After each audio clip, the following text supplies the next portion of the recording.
So let's talk a little bit about Miriam, who I think this Irish folk singer, Tommy, that she ends up marrying, thinks of her as the spirit creature of New York City. I think she was inspired by her own mother, clearly, who also is manifested in Fortress of Solitude. Talk a little bit about what it was like to.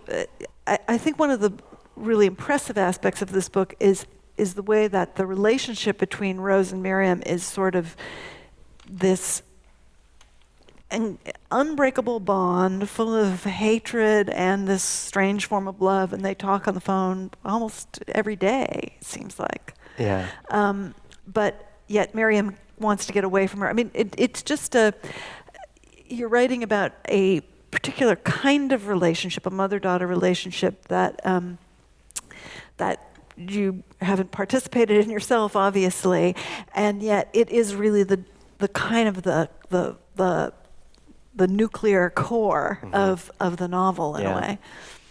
I'm glad you say that. I feel like that space between them is the center of the book. I mean, you could claim, it's funny you were saying that you think Miriam is the other main character, and there are sort of 4 or 5 main characters in the book, but the more than anything, the center of the book is this space between Miriam and Rose.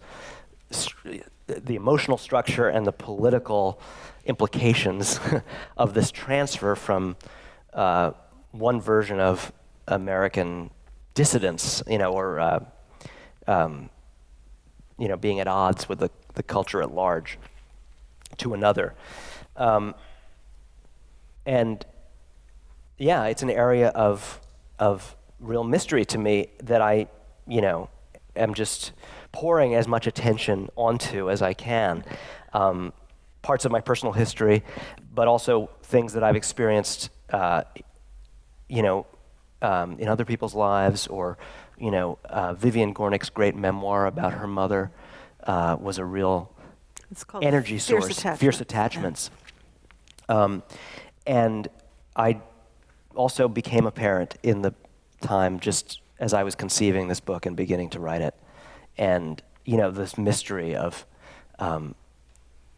this incredibly tender, intimate, totally dependent life you have with a baby, and then realizing that they might feel about you one day the way you feel about your parents. They might denounce you, which is, I and then again, they might live long enough to, put a full reverse on denouncing you. That all of this is encompassed in these relationships. And so I just, like I say, I poured as much of my own yearning and confusion into that space as I could. I think that I also was writing about, obviously to get to Miriam's feelings about Rose, I used my own direct feelings about my grandmother, who I kind of couldn't get away from fast enough and was always transfixed by, and there was this immense power that she had over me and influence. What was the question? Well, I wanted to know a little bit about what it was like to write about a mother-daughter relationship. Yeah. Partly because you're really imagining yourself into one of the sort of fundamental relationships of humankind, and yet it is you're an outsider to that. I'll say this, that I've always thought, you're asking me a version of the gender question. How do you do, if, which is a question that I've been in the grip of for myself, just as a writer, since I wanted to write about the adolescent girl in Girl in Landscape. And the truth of my solution to that is that the character has to be so real to you that gender melts away, that their reality is overwhelming to you in a way that's just persuasive and eradicates those questions. And this same answer applies to my attempt to do the Irish background of the Irish folk singer. I just have to believe in the voice, the brain voice, it's David Foster Wallace's great term, of the character, and give myself to that, and then collect details anywhere. There's the magpie aspect to being a novelist. I read 100 memoirs. Not all of them books I'd recommend. But mothers and daughters became very important to me, or important to me to do a transmigration with. They were already important. Yeah. Yeah. How do you see? They're two different generations. In addition to mother and daughter, biologically, they're two different generations of this kind of dissident spirit. And it's sort of catastrophic for both of them in a way, although it doesn't seem so for Miriam for a lot of it. Yeah.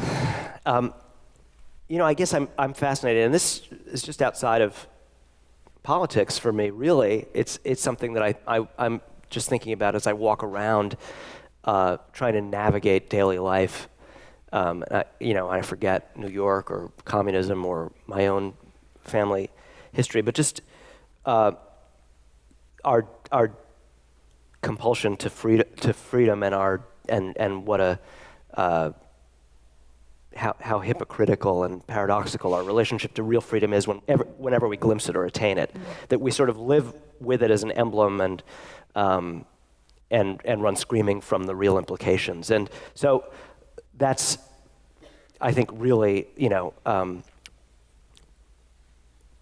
for Rose and Miriam, they both achieve it and are completely undone by the extent to which they liberate themselves. For Rose, sometime in her early life, before the book begins, the book barely glances at this, but she throws off the Jewish God. And then she spends the rest of her life tormented by what she sacrificed in making that intellectual, pole vault out of her family's belief and her family's traditions into the outer space of secular thinking. And then in Miriam's generation, that work is sort of a given. That's her legacy. She gets to start from that and move into ideas of kind of personal freedom, the typical ones that were being explored in the 60s and 70s. And the ideological left collapsed, but the personal left suddenly exploded, and it was baited with all the same kinds of tormenting possibilities for transforming your life through your yearning for freedom and paying prices, all kinds of prices. Now, I have to ask, because I don't know, do you see Miriam as the spirit creature of New York City? Well, I know I must flirt with that. I think that there's a joke very late in the book where Cicero, we're talking about now about characters that you guys haven't encountered at all, but Cicero, who grows up, this 13-year-old, grows into a very imperious and kind of mean, judgmental character in certain ways. And he sees this other character falling in love, basically, or anyway, having a big crush on a woman who suddenly appears, and he makes a joke about the manic pixie dream girl. He calls it his Marxist pixie dream girl. Yeah. And I think in writing about Miriam, I wanted to write about the problem of enchanting people that way for a woman. What it does to your life in more than a passing moment to seem to be a muse of freedom, or a muse of inspiration, or a muse of possibility, of daring, and also an emblem of a place. I will be your entree into Greenwich Village. I will be your passport into Jews. I'll tell you all the funny stuff about what it's really like. But there's a cost to being enchanting that Miriam struggles with. Does that make sense? Yeah. And I hope it did to you, even if you haven't read the book. I realize we started to get into the tall grass a bit. We're ready for some questions now. Great. Oh, thank you. Okay.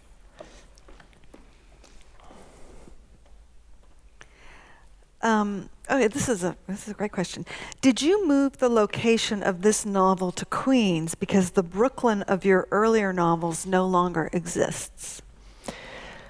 Yeah, that's great. Well, I mean, I do think that let me talk about the Brooklyn of my earlier novels. I've come to see that Brooklyn's changed again. There's like there's a passage that this place went through that I'm like a deep witness to. And I kind of testified, and I didn't just do that out of my own powers. I drew on other witnesses. My friends my age and my brother. Very specifically, a group of buddies who kind of helped me think about the stuff that went into Fortress of Solitude. And that book is such a legacy book and such a piece of, among the other things it tries to do, it's kind of a piece of deliberate collective witnessing by my brother and my friend Carl and my friend Dione and a few others. I could run off their names just to satisfy myself. Jeremy, Joel, Alexander, the boys of Borum Hill. And I couldn't claim to have a grip on what's happened next. I'm amazed and perplexed by it, and I think it probably deserves as much contemplation as I offered. But in a way, I set a standard for myself I could never satisfy again. And I think that I'll have to do Brooklyn from different angles if I do it again. So I also think that, I'm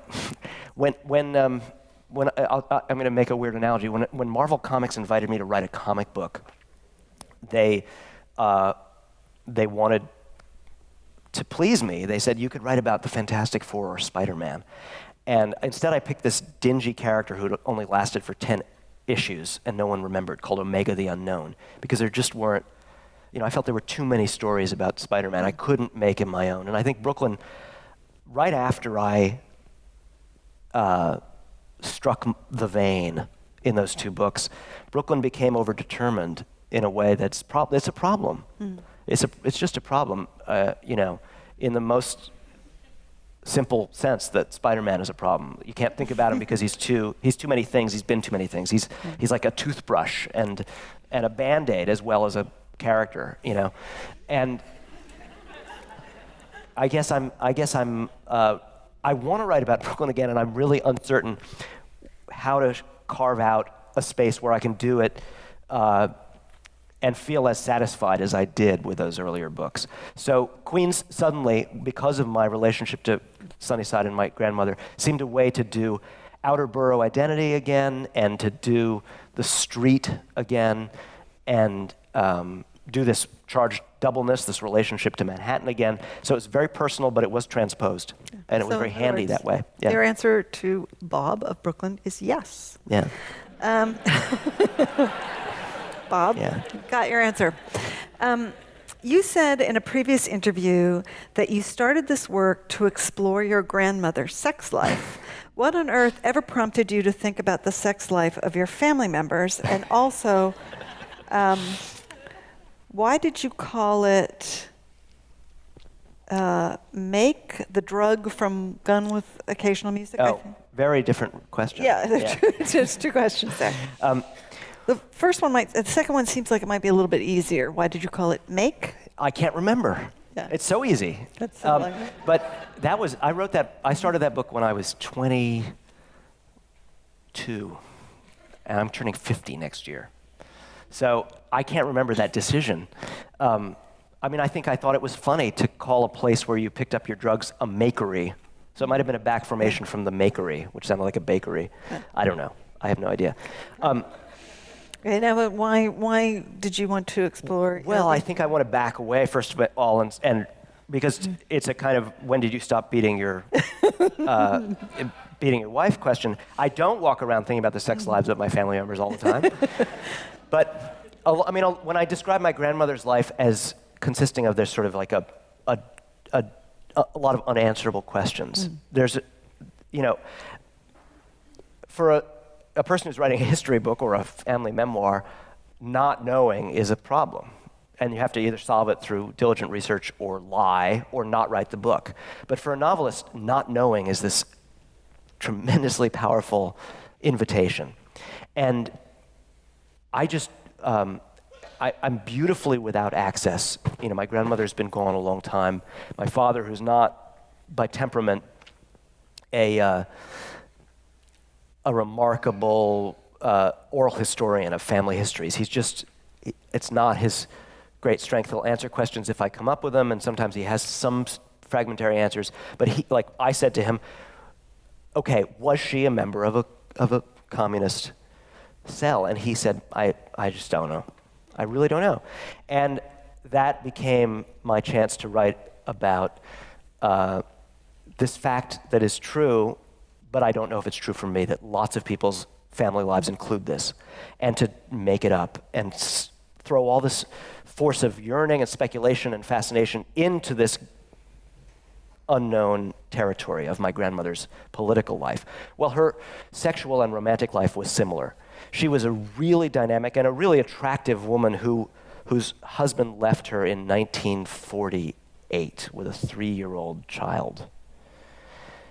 And she was still dynamic and attractive in the 70s.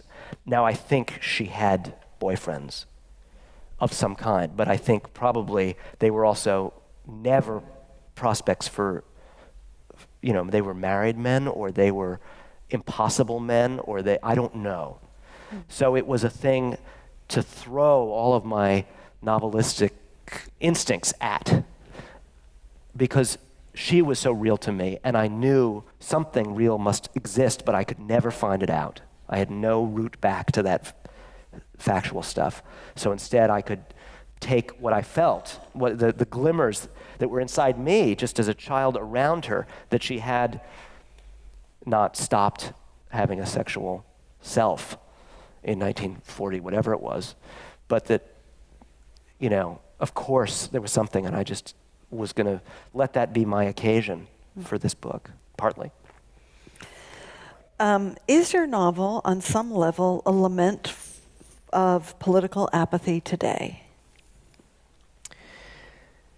Yeah, on some level. I mean, I didn't conceive it as any direct message or any conclusive thought. I wanted to just evoke all the confusion and yearning that I feel was my legacy and I embody in the present. Like the power of the experience of being in a family of protesters, how much it mattered to me, and how few avenues of satisfaction it ever involved. It was always something that was thwarted or unfinished or we didn't get this and we didn't make that, and Reaganism changed everything that we thought we were about to have, and I began, as I learned more and grew up and thought about where those feelings in me came from. They weren't just from marching around a lot in the 70s and then going off to college and trying to forget about it all or being embarrassed about it all. They were also about the lives my mother and grandmother and father had lived, where they'd embodied unfinished or incomplete yearnings for transformation. And it was an emotion and a sensation that I wanted to just fill in with understanding, or just depiction. I wanted to just make it really tangible. without saying a definite thing. Now, a really definite thing happened in the middle of my writing of this book. Occupy occurred, and I'm so easily swept up that a crazy part of me, but really real, and I really remember it. I remember the day I thought, "Oh my God, does my book have a happy ending?" The streets were full of people. And I just didn't know what it meant, but I knew it meant a lot to me. And I didn't know where it was going, but I did know I was going to have to describe that as well. And so there was like the track of the enterprise I'd begun, and there was the track of clocking my own minute-by-minute feelings about a story that was just pronouncing itself, that was going to have to be reflected in the work too, which was lucky in the end. It was quite confusing for a while. But I mean, because it seems to me the paradoxes, the self-defeats and the triumphs all replicate in such amazing ways earlier moments. They evoke them anyway. This is two questions, and they're both pretty good, so I'm going to ask them both. Which character from your books do you most identify with? I'm so glad someone asked that, because I feel like I'm always stuck with the given book. The question's always, now it'll be maybe, when it comes up, it will come up. Oh, are you Cicero or are you Sergius? Because I can see, one is like a middle-aged college professor, that's you now. The other is like the grandson of this red family. And, you're not black and gay, but you're also not kind of that weird folk-singing loser. Like, and I'm always, of course, the truth is I'm always in like a hologram between the characters, because a lot of me is in Miriam too. And in fact, I drew on myself to make Rose at times. But even more, since you put it in terms of my books overall, was why the question seems like a really nice invitation to me. I always thought that if I didn't exist or you couldn't get to know me, that the best hologram, the closest hologram, would be the two characters that I first had to answer this question about all the time. Dylan Abdus from the Fortress of Solitude is all the most defeated parts of my persona. The reticence and the regret and the pain, completely unamplified by what I'd like to think of as my more fun and connected self. And then Lionel Esrog, who is much more lovable than I could ever be on Earth, the character from Motherless Brooklyn. If you kind of found an exact midpoint between Dylan Abdus and Lionel Esrog, I would like to think I'm kind of right there. Okay, all right. If you were to cheat on New York with another city, which city would it be? Well, I've gone at California in weird ways. I started there, and I wrote about the Bay Area in a couple of books early on, but in a kind of cartoonish way. The Bay Area of those early books is sort of used as a funny primary color backdrop for the action of the books. And then I did this even stranger leap where I wrote about Los Angeles before I'd ever lived there in You Don't Love Me Yet. And again, it was done as a way out of the problem of place. I wanted to write about a place without authority, without a legacy, without, this sense of being implicated so deeply. I'm now beginning to write about Maine a little bit. I think that it's not a city, but actually the place that's entering my work is this part of the country that I've been going to all my life, but more and more spending time there, coastal Maine. And it's actually in this book a good bit. But I don't know that I could ever do another city and have it a present. I don't think I could do the things I do in the New York setting. This person could mean not just writing about a city, but sort of being in love with the city. Where would I guess. Yeah. I don't know. I like a lot of places, but I'm terribly hidebound by my deep relationship to New York. Other places are other than New York. When I'm like in Ann Arbor, Michigan, I think it's great, but I'm comparing it to, it's like, there's like a good deli and then nice people. This is good. I can do this. It's distance from New York. It's just all measured. I'm way too stuck here. I think.